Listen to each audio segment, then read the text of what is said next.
Išmiegojom šitoj gražioj vietoj. Ryte bandžiau pažvejoti, tačiau be šansų, kadangi vanduo labai drumstas ir be galo stipri srovė. Čia mano kompanionai šiek tiek pasimetė. Aš jau ant karliuko, jie dar vis ieško išvažiavimą.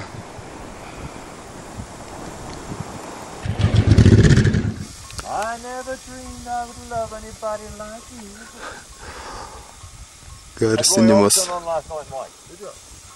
country stiliui Australijos. Labai aukšti kalnai, kai kurie sieks 4,5 ir daugiau kilometrų. Viskas padengta rūku, debesimis.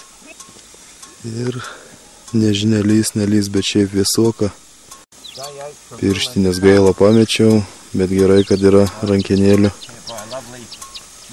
pašildymas, nes kitaip būtų nekas.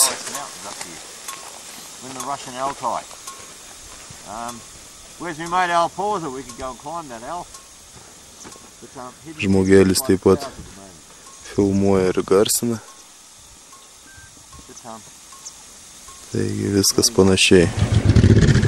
Altajus vietos super nuostabios, asfaltas geras, vingiuotas. Gaila, šiek tiek oras nelabai geras. Prieš keletą akimirkų buvom apsikeitę motociklais. Su BMW pabandžiau pavažiuoti, be abejo skirtumas labai didelis. Lengvutis, gera trauka, idealus variantas europiniams geriems keliams. Per daug elektronikas čia nesiryščiau. Užtat ekonomika 4 litrai su kapeikom 100.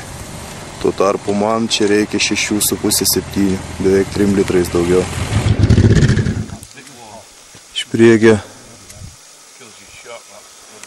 atvažiavo 3 vyrukai su BMW iš Londono. Važiuoja pro Mongoliją į Vladivostoką, tada kelsis į Seulą, į New Yorką. I'm employed, so this is my job for me while I'm away. I'm self-employed. So. Okay. So do they, what backup do they provide? Įspūdingi vaizdai. Būtent taip ir įsivaizdavau Altajų. O čia vis pravažiuoja pagrindinė grupė iš Anglijos. Jų bent išvažiavo ar 16, ar tai kiek, ar 11. Vienu žodžiu daug.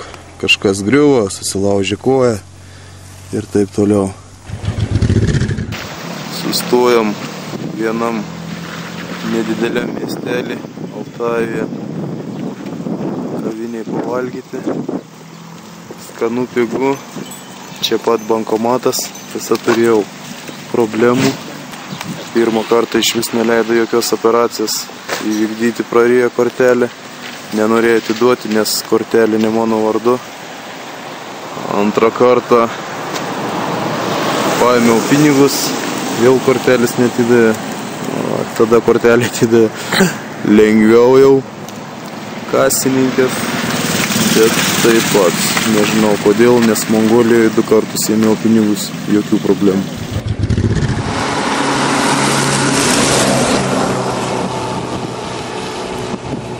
Spūdingos vietos.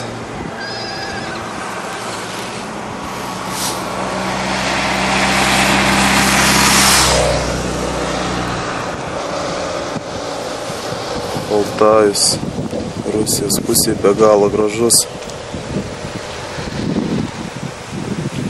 Teka ir nedidelė upelė, tačiau labai maža, kad gali žvejoti.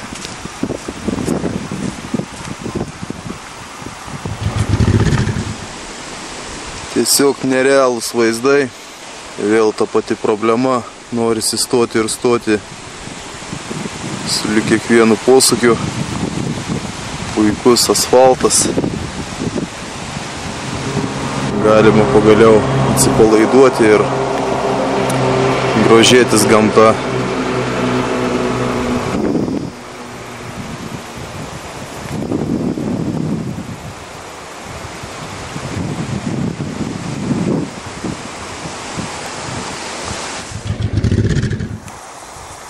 Dar ir dar kartą stoju ir grožiuosi. Jo labiau, kad reikia pastoviai laukti kompanionų.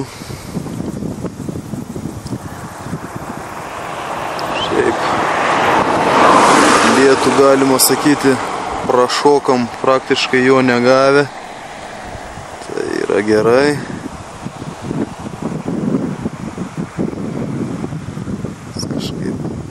Nesinori be reikalo šlapiam važiuoti, tuo labiau, kad ir oras nėra čia visai karštas. Žmonės sakė, kad čia vėsoka pastoviai, be abejo kalnai.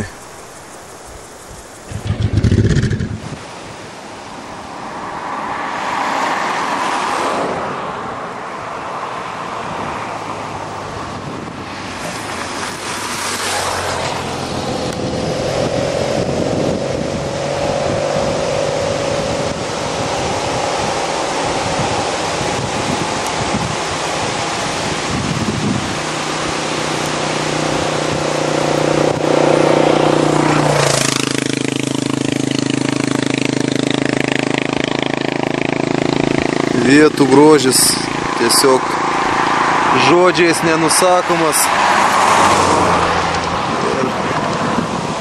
Ir reikia visą tai pamatyti savo akimis. Gaila, kad tai taip toli nuo Lietuvos. Bet įmanoma.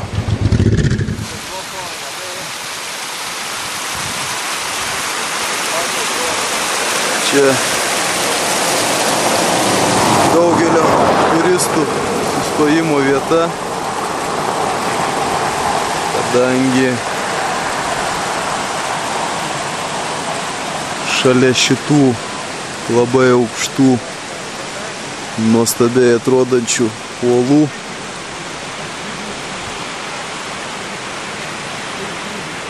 krenta štai toks krioklys. Dabar eisim pažiūrėti arčiau, ten kur žmonės visi eina.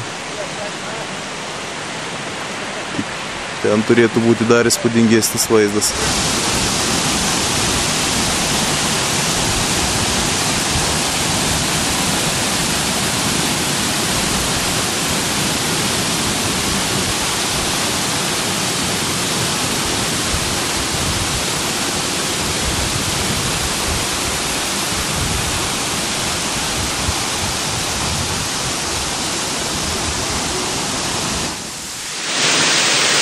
Užsikoriau kiek įmanoma aukščiau.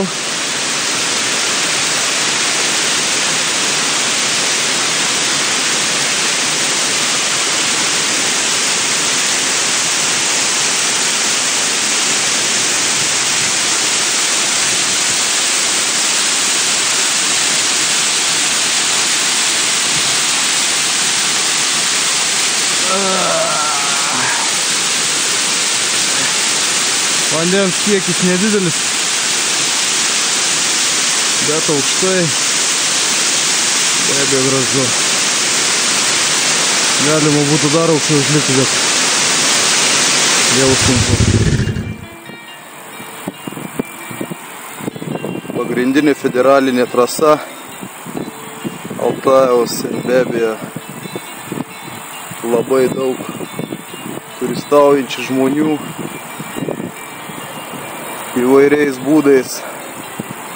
Vieni leidžiasi plaustais, baidarėmis.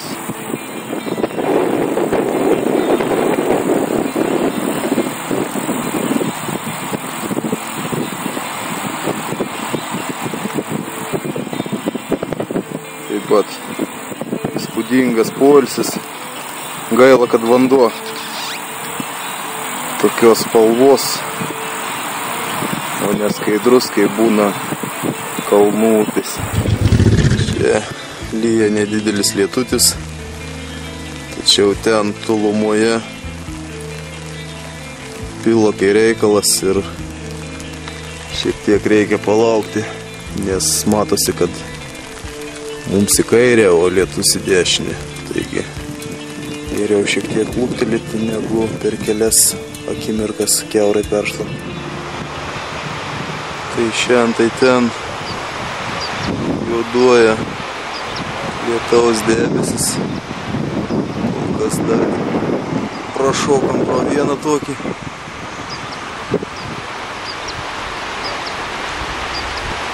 Kitasgi, tiksliau palaukiam, kol kitas praėjo pro šalį. Ten lygtais kaip ir saulutė norėtų šviesti stipriau, taigi ko gero gal daugiau nebegausim vandenėlio.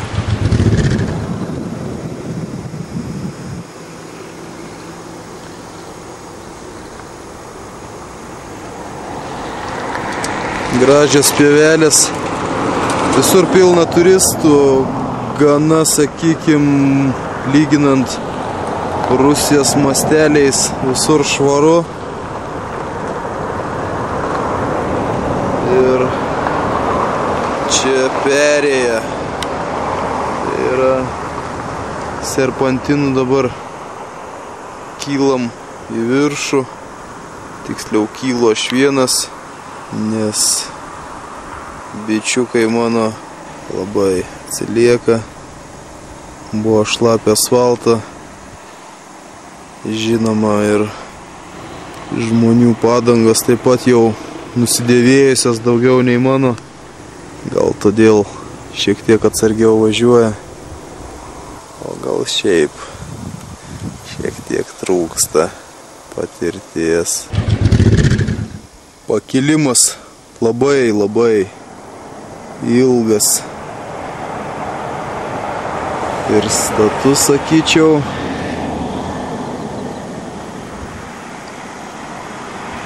Vingiuoja gražių serpantinų.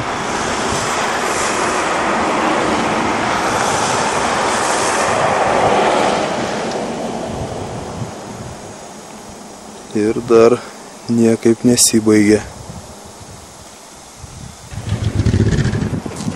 Pakilom į aukščiausią tašką. Ir dabar bus taip pat toks pat ilgas, vingiuotas ir malonus nusileidimas.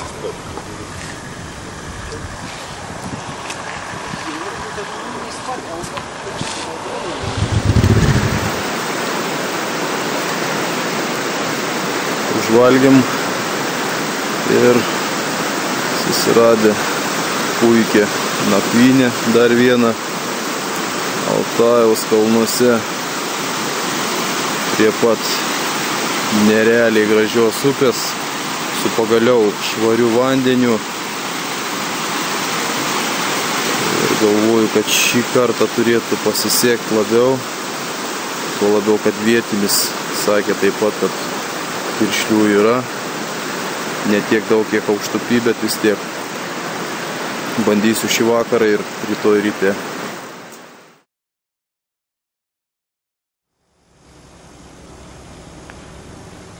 Naktį lynoja, rytas taip pat ne iš šilčiausių ir po truputėlį leidžiamės nuo kalnų,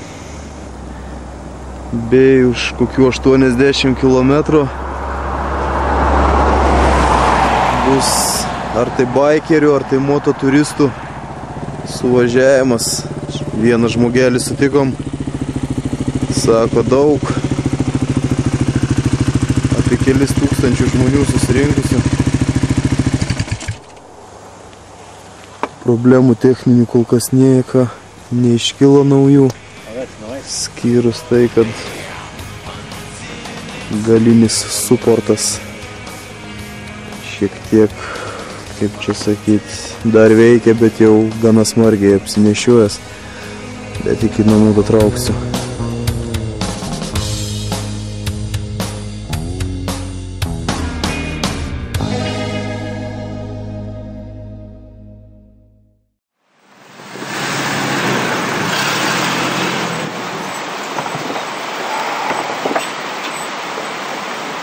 Suradom šventę vakar ir iki 5 ryto baliavoja, savijauta nekokia. Davažiavom iki pakabinamo tiltą.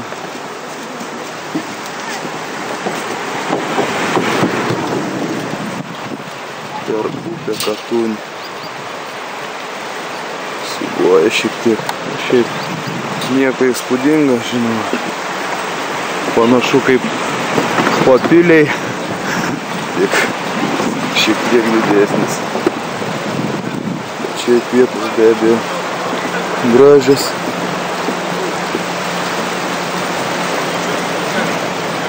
Mano kompanionai iš vis nuvargę senukai.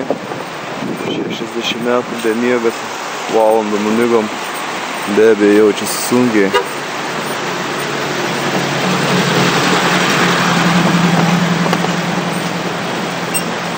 Toliau net eiti nesiruošia. Pakeliui į Barnaulą. Šiek tiek pavažiavę toliau nuo trasos. Sustojom, snūstelėjom porą valandų.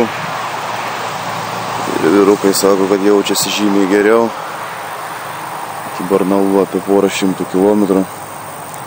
Taigi už gerų 4-5 valandų neskubėdami būsim ten. Vietos be abejo kardinaliai pasikeitė, lygumos ir daug žmonių, jokių gerų vietų nakvynėje ar kažkas panašaus. Tačiau civilizacija, geras kelias, normalus kuras ir visa kita. Mašinos su teisingai pusėje vairo. Taigi viskas vėl keičiasi. Esam netoli Barnaulo ir neįvažiavus į miestą. Apie 6 km suksim truputėlį į šoną į viešbutį. Šiaip ką, reljefas lygus, nuobodus, daug avarijų, kelios tokios kraupesnės. Ir per kokius 300 km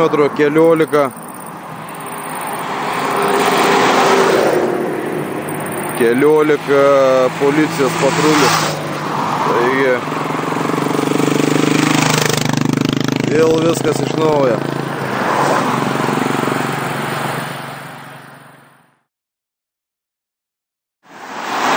Novosibirskas.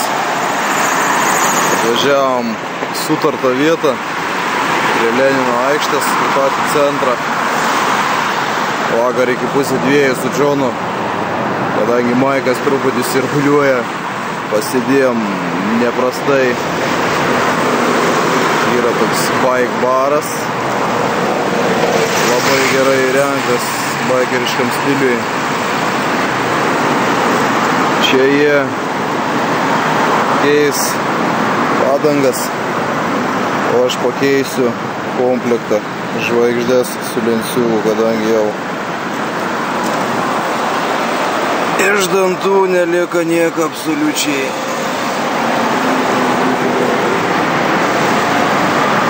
Taigi neapsimoka bereikalingai rizikuoti, o ir svorio šiek tiek nusimesiu. Taigi reikės pasikeisti viską. Čia оценка 5? Да. Отдаю. Какой снимок? Žiūrėjom pas Hebrantus Novosibirske.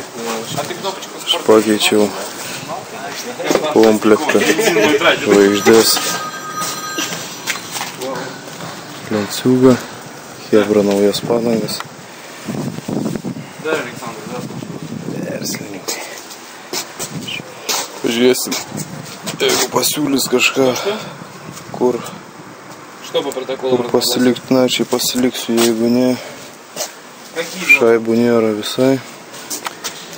Po viešbučius trankytis, taigi važiuosim toliau. Ir pavažiavęs kelias valandas stausiu nakčiai. Started in Korea. Shipped by some boat.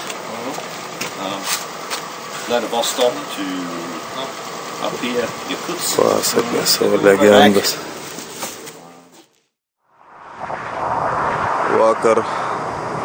Vakare su Maksu truputėlį po miestą Novosibirską. Pauliavojom panašiai iki 2 valandos nakties. Šįryt ryte išvažiavom, išsiskyriau su savo kolegom australais. Apie porą valandų gavau lietaus ir šiaip visur apsiniaukė. Lyguma. Motociklas eilinį kartą pradėjo plaukioti. Šį kartą galas.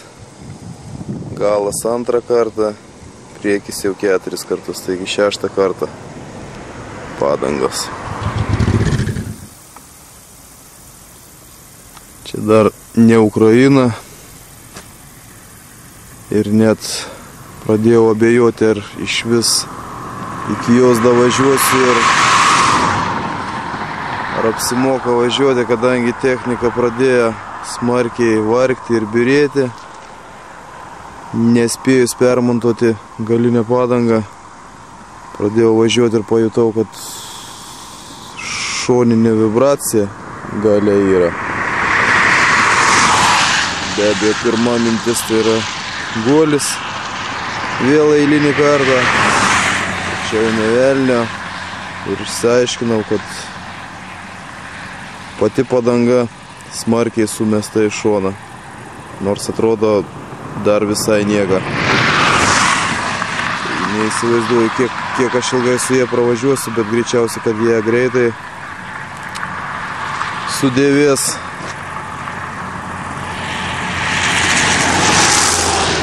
O ir be abejo vėlgi guoliai dabar kenties ir kiek aš jų turiu ir keist reikės, neįsivaizduoju. Ir šiaip jau šiek tiek pavargau. Fiziškai bei morališkai. Galvoju, gal pirmam kartui užteks ir reiktų sukti į, sakykime, link Latvijos sienos artimiausią tašką. Nuo čia tai būtų dar beveik 5-6 tūkstančiai kilometrų, taip kad sukti vingį dar į Krymą ir taip toliau galvoju atidėti reikia kitam kartui, nes ir finansiškai jau irgi ko gero nebepakelsiu. Į Omską nedavažiavau 60 plius minus kilometrų ir eilinis pasimečiau neskaičiuje, 7 tikriausiai padangos defektas. Visgi tas sistemingas vibravimas į šonus, ko gero pratrynė kamerą ar dar kažką ir o tokiais atvejais sustojimas. Laimė čia asfaltas, galinė padanga, bet vis tiek tikrai nemalonus jausmas, kai pradedi važiuoti tarsi ledu. Laimė iki šiol dar visą laiką sugebėdavau sustoti normaliai. Kamera išsiaižė kaip saulėgrąža. Čia žinoma niekis. Variantas toks, kad neturiu kuom ją pakeisti. Tiksliau lyg ir turiu dar vieną gerą priekinę. Bandysiu kažkaip sugrūsti, žiūrėsiu. Kaip jau įsitikinau, neįmanomų dalykų praktiškai nėra. Bet centrinės kojelės taip pat žymiai sunkiau. Ištraukti dar techninį nieko, o vat įstatyti bus vėlgi problematiška. Šiaip vietos, kai važiavau į priekį, sakykime, pasikeitė, visur žaluma, laukai dirbami. Šiek tiek mažiau šoninio vėjo. Vienu žodžiu, žymiai gražiau. Visgi pavyko sumontuoti priekinę kamerą į galinį tekinį, tačiau pravažiavau gal 20 km. Visas galas kaip gyvatės uodega vingiavo. Ir šiandien 3, šiaip 9 kartą. Vėlgi avarinis sustojimas, nieko malonaus.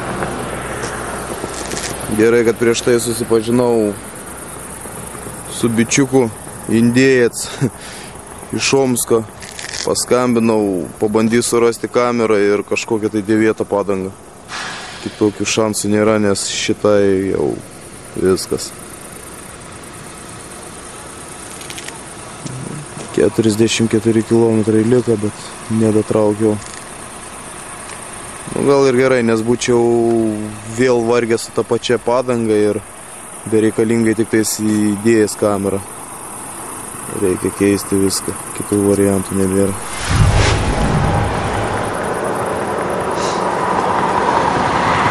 Bičiukas iš miesto, indėjec. Sakė, atsiūs mašiną, pakrausim Afriką, važiuosim iki garažo, tada žiūrėsim kamerą, padangą, atkelti baiką. Rytoj norėčiau bent po pietų išvažiuoti toliau.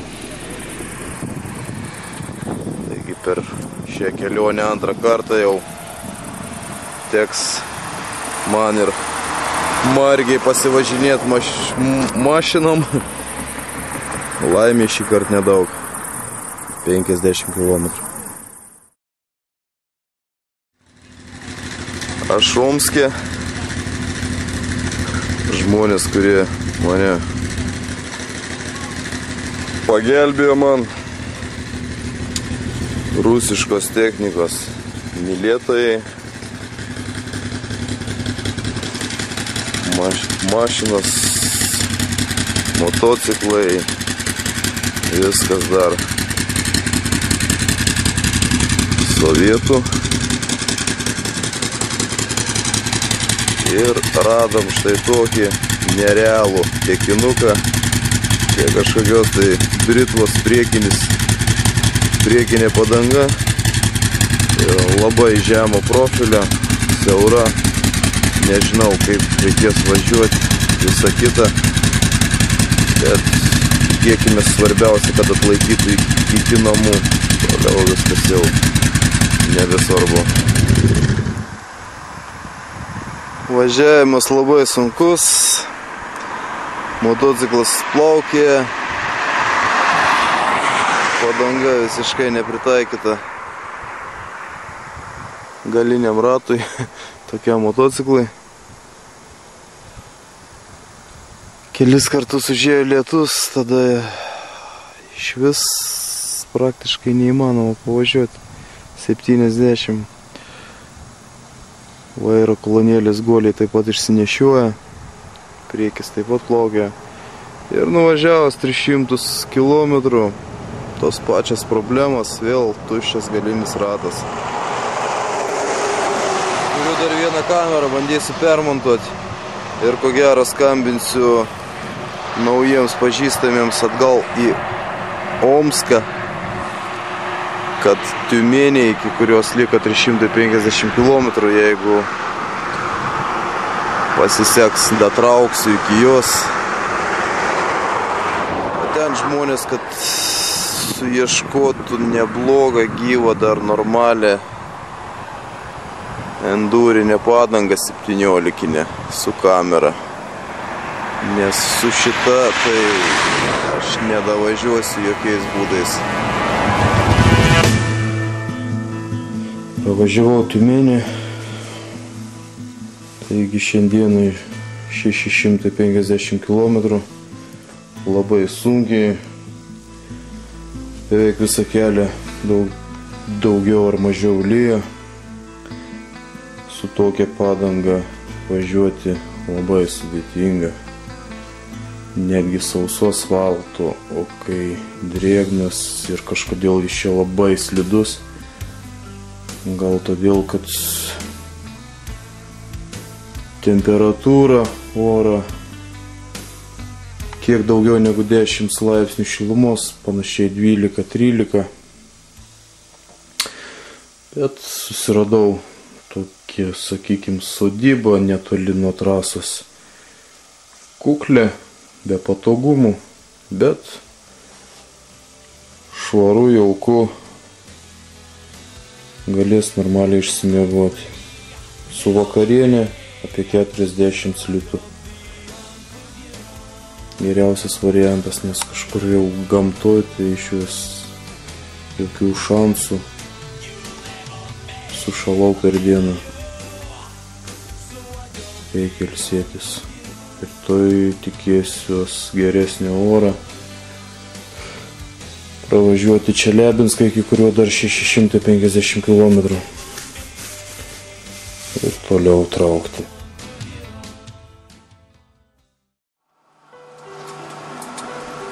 Antra diena iš eilės. Nuo pačio ryto lyja. Tas lietutis nėra labai didelis, bet merkiantis iki kaulų. Tenka laikas nuo laiko kažkur tai slėptis, nes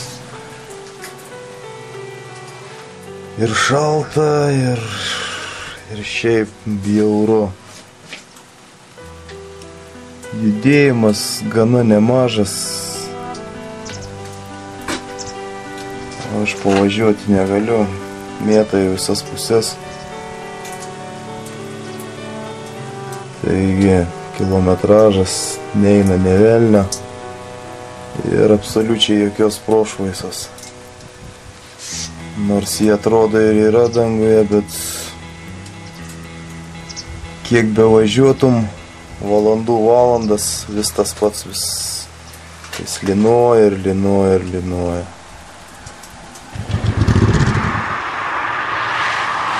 Šiandieną antras variantas su galinė padanga ir ko gero paskutinis, nes padangos nebeliko absoliučiai. Iš vidaus visas kordas sukapotas, protektoriaus nėra. Todėl iš 2 kamerų sulipdžiau vieną storesnę, apatinė 16, viršutinė 18, kurie davė prieš tai Lenkas, kuris privažiavo į kolonėlę, kurioje montavau ratą. Grįžta iš Magadano, taip pat vienas pats, bet žymiai mažesnis kilometražas gavosi. Su Afrika, sena 89 metų, Marekas. Taip pat, plius minus apie 30 metų. Iki Čelebinsko dar apie 160 km. Kaip datraukti neįsivaizduoju, blogiausiu atveju turiu telefonus, skambinsiu, kur besustočiau, ar po biškį į priekį judėsiu, kad ir su kokia padanga nuleista, nesvarbu. Gal kas privažiuos, kitų variantų praktiškai jau nebematau. Paskutinė padangos kabutėse reanimacija. Be abejo, nesitikiu, kad kažkur tai su tokia davažiuosiu. Daugiau su to kažką daryti nebus prasmės. Teks arba važiuoti su tuščiu barabanu, arba ieškoti su kom davežti baiką iki Čeliabinsko. Vėl prasideda lietutis. Krapnuoja tiesiai į smegenis. Iš visų pusių juoda.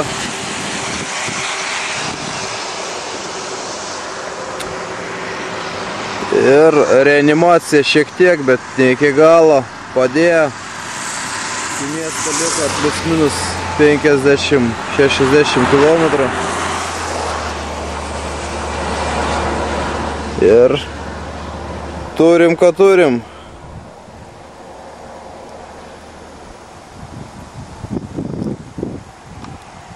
Važiuosiu taip, ką darysi. Žiūrėsim, kas gausis. Kol atsistosiu visai ant disko. Jeigu atlaikys, atlaikys. Jeigu nereikės kviesti kažkas, kad pasiimtų.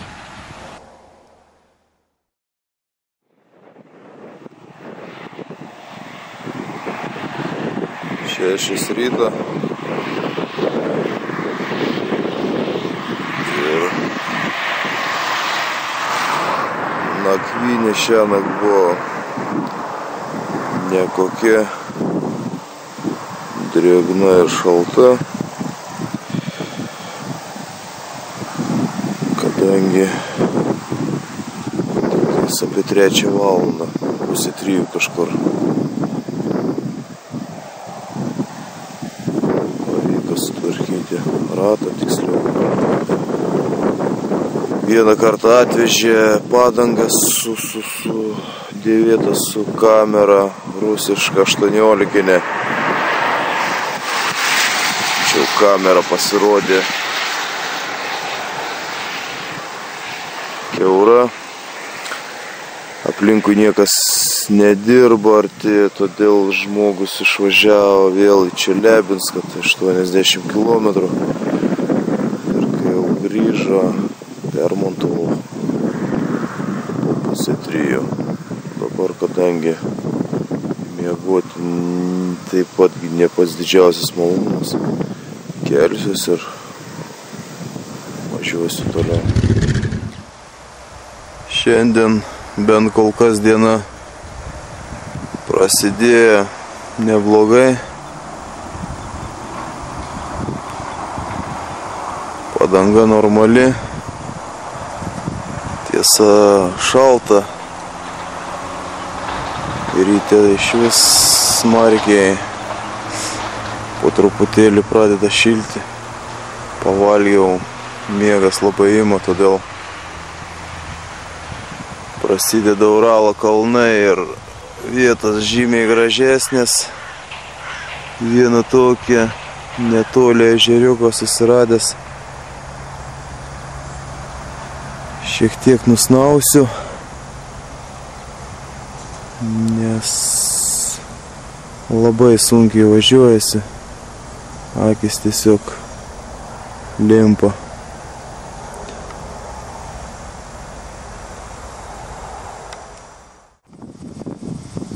Snūstelės važiuoju toliau.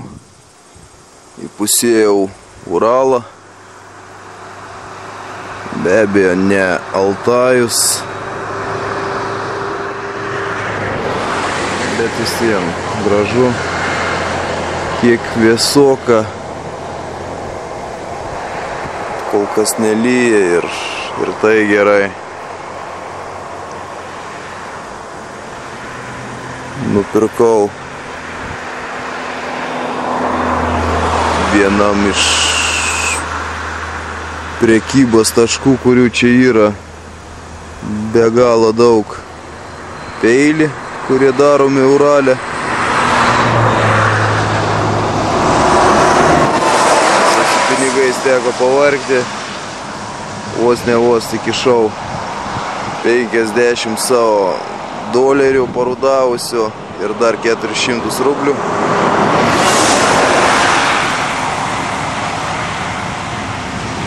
O šiaip davažiuosiu iki Ufos, reikės pinigėlių arba nusiimti nuo bankomato. jeigu jie yra pravesti. Pabandyti dar likusius dolerius išsikeisti. Ir kiek įmanoma šiandien bandysiu nuvažiuoti toliau.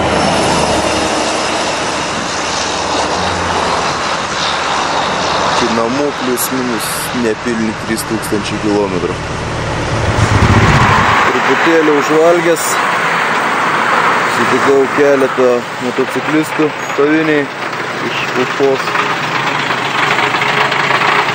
Šnekėjom, leidžiasi nuo kalno, ten kažkur toli tilto remontas ir aplinkiau gal jau 5 kilometrus mašinų eilę.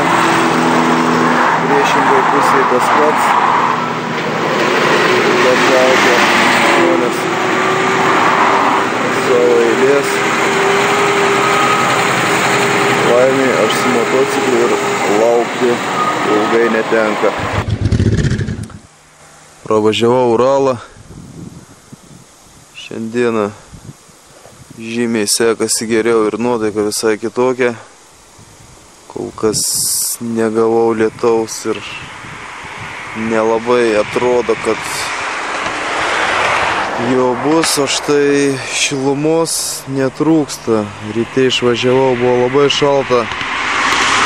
Dabar jau gavau ir truputėlį nusimesti rūbų. Už Uralo Ufa, sostinė Baškirijos. Automatiškai matosi visai kiti žmonės vėl, nebe grynakraujai rusai. Taip pat ir užrašai, jų kalba kažkokia tai neaiškia.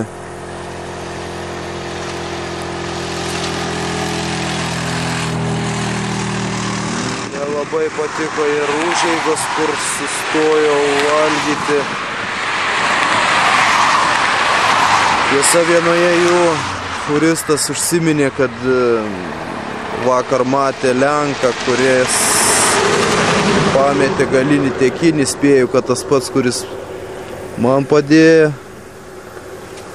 Jisai sakė, kad prie galinio amortizatorių traukės lūžo, tai tikriausiai su visam. O dabar Tatarstanas ir judu link Kazanės.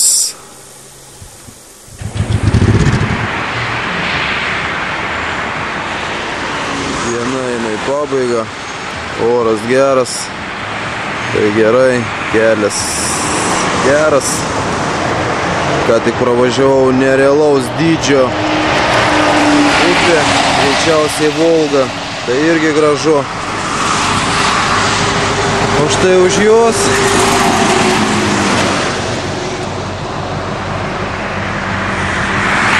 net užsikirta iš to džiaugsmo, kaip vadinasi, širšinas arba tranas. Įsegė tiesiai po akim į kairį žandą.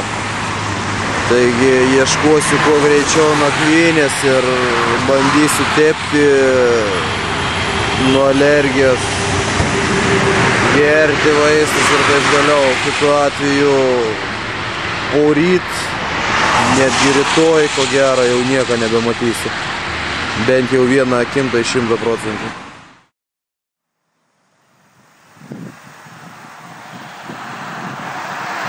Viena iš daugelių Volgos atšakų. Prieš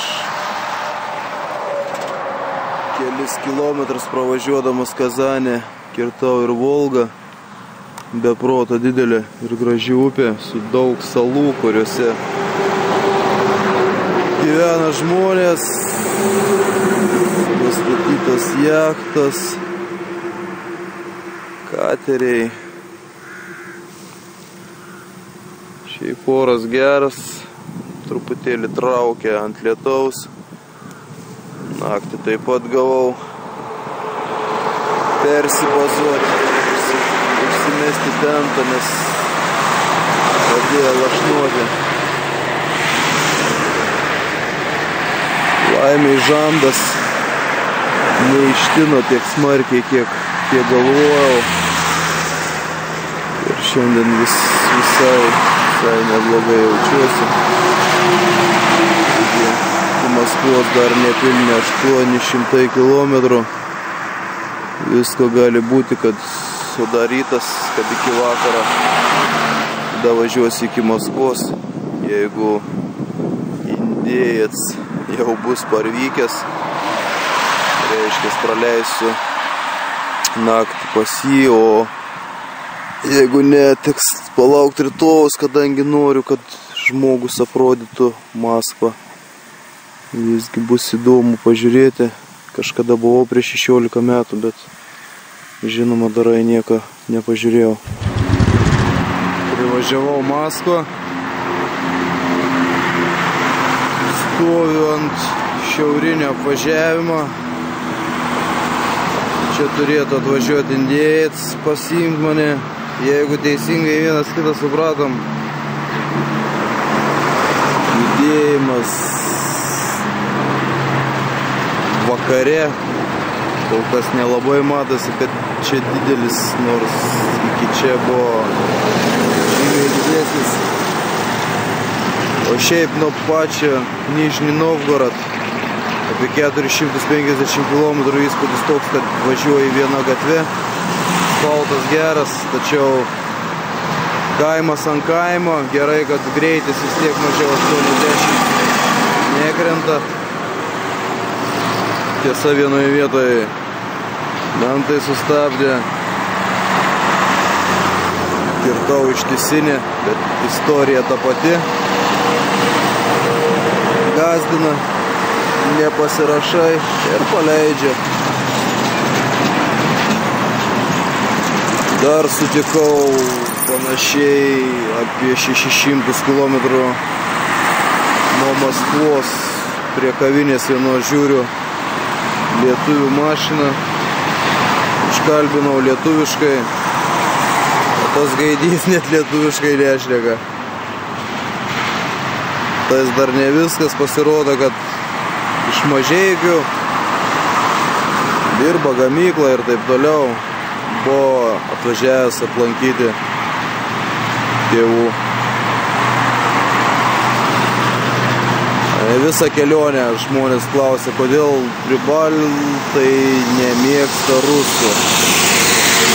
Kitą kartą žinosiu, ką atsakyti ir papasakosiu paprasčiausiai šitą istoriją. Jeigu tu gyveni šaly, nemoki jos kalbos ir dar gėdijas pasakyti, kad esi iš jos, tai tu negerbi savęs, o tuo pačiu ir kitų. Kodėlgi kažkas tai turi gerbti tave. Nors be abejo, šeima nebe išsigimėlių. Blogų nacijų nebūna, būna blogi žmonės. Visur tokių pasitaiko. Paskutinį kartą kirtau Rusijos sieną ir aš Europoje. Tiesa, šį kartą netaip sklandžiai. Užsirovau ant tokio gandono, švelniai tariant, kuris paprašė nuimti visus daiktus. Ką ir padariau. Eilės nerealios, kelis kilometrus laimė ir su motociklu, taigi bent tas privalumas duoda naudos.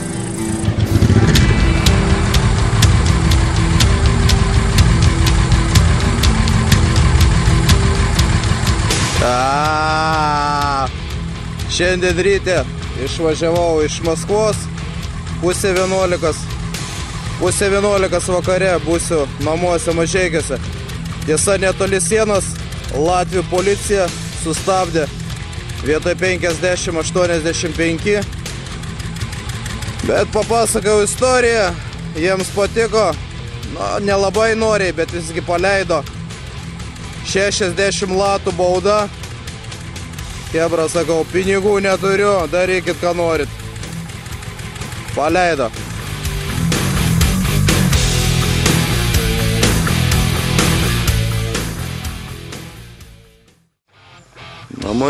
Namučiai Mielas garažas.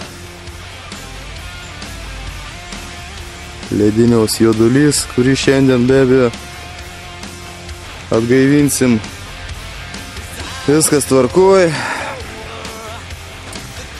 Dar prieš pat namus policija nukirto.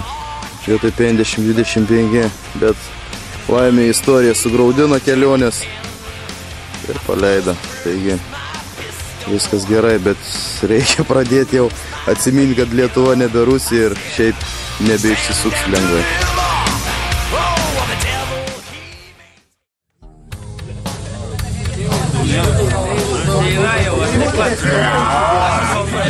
Visi pamojojam susirinkę tokią progą.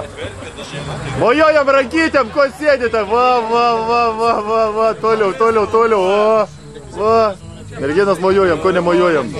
Nykštu, va, fainai. Šarka, kaip visas? Metrau. Ūgi nekuri pasi... O, va, labą dieną. Gera.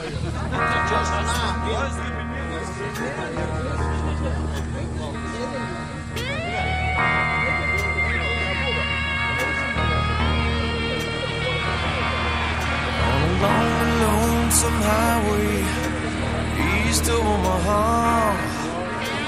Listen to the engine moaning out his one old song.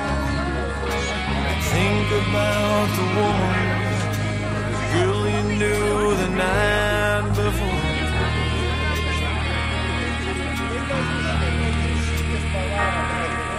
But your thoughts will soon be wandering the way they always do. When you're riding 16 hours, there's nothing much to do. And you don't feel much like riding, you just wish the trip was through.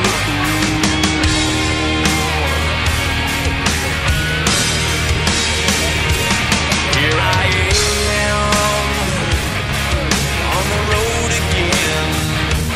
There I am, upon the stage. There I go, then start again. Принцесса. Ладно.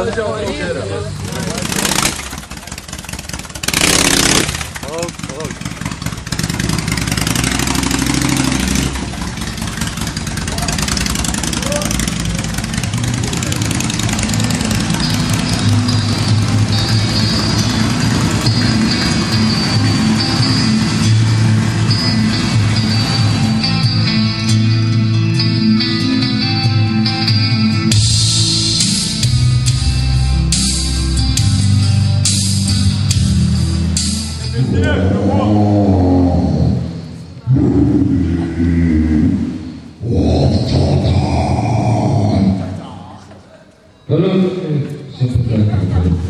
Да надо было. Знаешь, что вечно?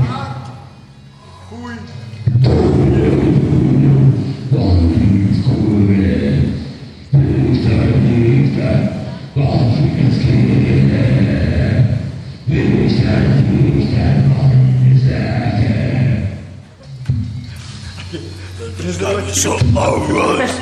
О, Димон, кстати.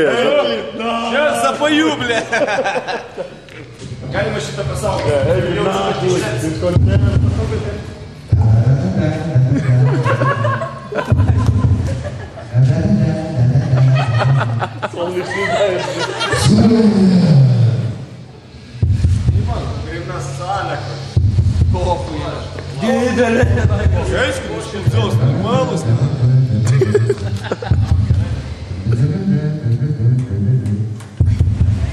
Давай, Димон, стишок. Шум, какая потупинки. Тихо слез сирени. Подошел какая-нибудь девки. Такая. Да, ногой пошел. Девка с сиськами болтая. Покатились по оврагу, распиляя по деревне содержимое живота. А Гагарин усмехнулся. Знай, блядь, наших. А лопух говно увидел. сапогов своих кирзовых. И пошел он по тропинке в направлении космодрома, где ждала его ракета для отправки в космос дальний. Люблю жучку Иван Черешков, спасибо. Аплодисменты.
Gerai, daina gulė, einam šokti. Niam.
Direktoriau, pagarba. 50. Laimėjau.